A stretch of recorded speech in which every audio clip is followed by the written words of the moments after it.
Hemos sido de todo. Parece mentira.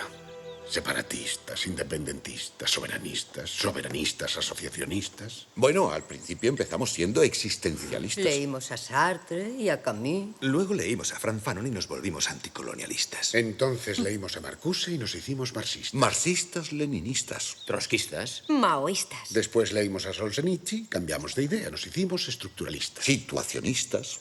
Feministas. Desconstruccionistas. ¿Existe algún ismo que no hayamos adorado? El cretinismo.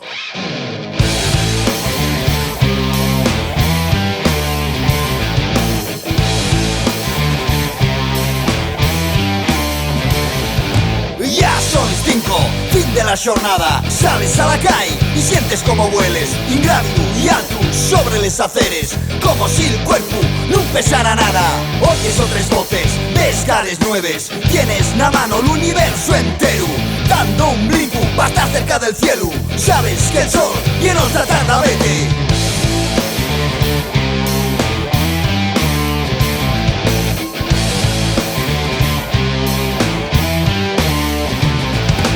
Desconoces de la tecnología, sabes bien que la revolución no la van a poner na televisión.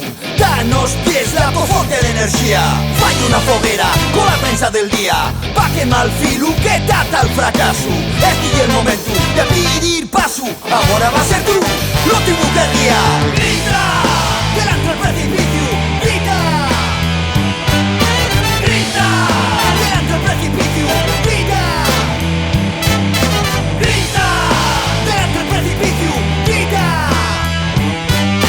ahora va a ser tú, l'último que guía.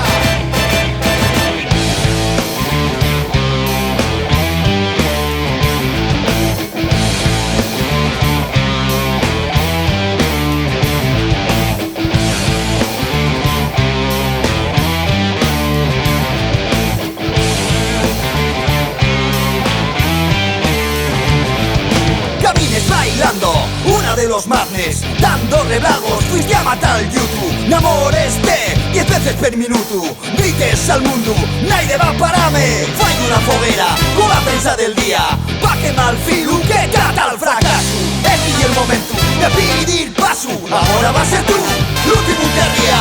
Grita, delante del precipicio. Grita,